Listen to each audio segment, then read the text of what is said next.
Springs are used on a lot of things, even like this pogo stick. As you can see, it's carrying my weight and pushing me back up in the air, kind of like the same idea of what the springs do for your car. To get a better idea of how springs work on your vehicle, you need to realize that the vehicle itself, the body of it, weighs several thousand pounds usually. And all that weight comes down and is distributed onto the 4 tires.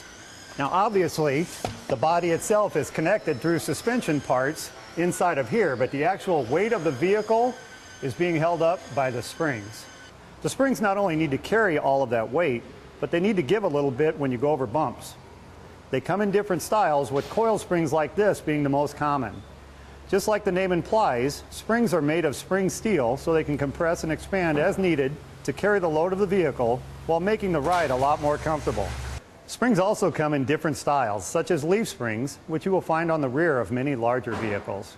Springs do a great job of supporting the vehicle's weight, but if they didn't have something in there to dampen the bouncing, you'd probably get seasick over time. Stopping all that bouncing is the job of the shock absorber.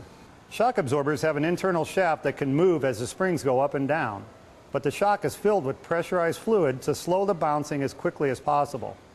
That makes your ride a lot more comfortable and keeps your tires in contact with the road. Struts are kind of a combination of spring and shock absorber. As you can see, it's all one unit inside of here. And if you have to replace a strut, sometimes you can get just a strut cartridge or the strut mount that goes on the top of it, or the spring. As you can see, there's several different pieces to a strut. But many times you can just get an assembly such as this and replace the whole thing all at once. Many times that's the best way to go. If you need new springs or shocks or struts, you're not only going to get a much better ride if you have them replaced, but it's going to be a lot safer as well.